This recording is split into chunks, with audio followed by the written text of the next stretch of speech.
அவங்க இந்த மக்கள் மேடைன்னு ஆரம்பிச்சிருக்கிறாங்க. அதுக்கு அவங்க என்ன சொல்கிறாங்கன்னா, இந்த மக்கள் மேடை மூலமா இந்த ஸ்டேட்டுக்கு பல நன்மைகள் செய்ய ஸ்டேட்டில் இருக்க அத்தனை பேரும் ஒரு சக்தியாக இணைந்து இந்த மக்களுக்கு நம்மளால் இயன்ற உதவிகளை மாவட்ட வாரியாக, அதை தொகுதி வாரியாக நம்மலாம் பண்ணணும் அப்படின்னு சொல்லி, அதுக்கு வந்துட்டு மக்கள் அனைவரும் ஒன்று திரண்டு வாங்க, நாமெல்லாம் ஒன்றிணைந்து இந்த மக்களுக்கு மிகப்பெரிய சேவை ஆற்றுவோம் அப்படின்னு சொல்லி ஏதோ வழிப்பறி பண்ணுறதுக்கு மக்களுக்கு நல்லது பண்ணுறதுக்கு இந்த மக்கள் மேடைன்னு ஒன்று தொடங்கினதாக அவங்க சொல்லிட்டு இருக்கிறாங்க. அவங்க சொன்னாங்க இல்லையா, நான் வந்து 45 வருஷமாக அந்த சமூக சேவை மக்கள் நல பணிகளில் நான் ஈடுபட்டிருக்கிறேன் அப்படின்னு சொன்னாங்க இல்லையா.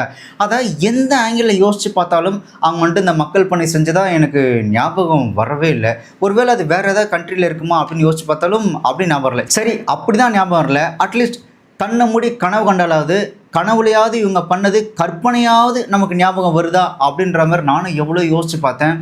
சுத்தமாக ஞாபகம் வரல. இவங்க மக்களுக்கு நல்லது பண்ண அப்படின்னு சொன்ன மாதிரி எந்த ஒரு ஞாபகமும் எனக்கு இது வரையும் வந்த மாதிரியே தெரியல. எனக்கு என்ன தோணுதுன்னா, ஒருவேளை இவங்க ஏதாவது அவெஞ்சர்ஸ் குரூப்பாக இருப்பாங்களோ, வேறு ஏதாவது யூனிவர்ஸில் இந்த அவெஞ்சர்ஸ் குரூப்பாக போயிட்டு வேறு ஏதாவது மக்களுக்கு நல்லது பண்ணியிருப்பாங்களோ அப்படின்ற சந்தேகம் இருக்குது. ஆனால் நல்லா ஆழ்ந்து சிந்தித்து யோசித்து பார்த்தோம் அப்படின்னா, விஜய் அவர்கள் இந்த அரசியல் வந்ததுக்கப்புறம், விஜய் அவர்கள் சிஎம் ஆனதுக்கப்புறம் இவங்க கொடுக்குற அந்த இன்டர்வியூஸ், இவங்க திடீர்னு வந்து நான் வந்து மக்கள் பணி செய்ய போகிறேன், மக்களுக்கு தொண்டாற்ற போகிறேன், நான் இத்தனை வருஷம் மக்கள் பணி பண்ணிட்டு இருந்தேன் அப்படின்னு பேசுறது எப்படி இருக்குன்னா, இந்த புராண கதைகள்லாம் பார்த்தீங்கன்னா கிருஷ்ணர் மண்ணை சாப்பிட்டாரு அப்படின்னு சொல்லிட்டு வாயத்தோற அப்படின்னு சொல்லி வாயை திறக்க சொல்லுவாங்க.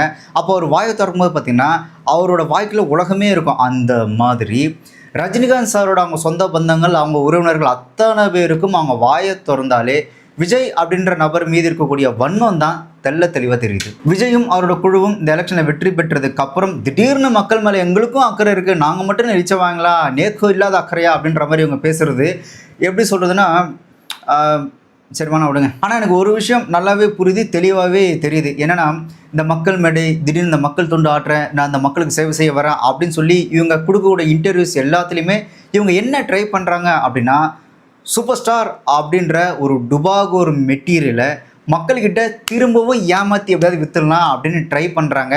ஆனால் அதெல்லாம் நடக்க வாய்ப்பே இல்லை. ஆக்சுவலாக அந்த சூப்பர் ஸ்டார் அப்படின்ற அவருக்குள்ளே இருந்த அரசியல் கனவுகளை அதெல்லாம் புதைச்சி பல வருஷம் ஆகுது.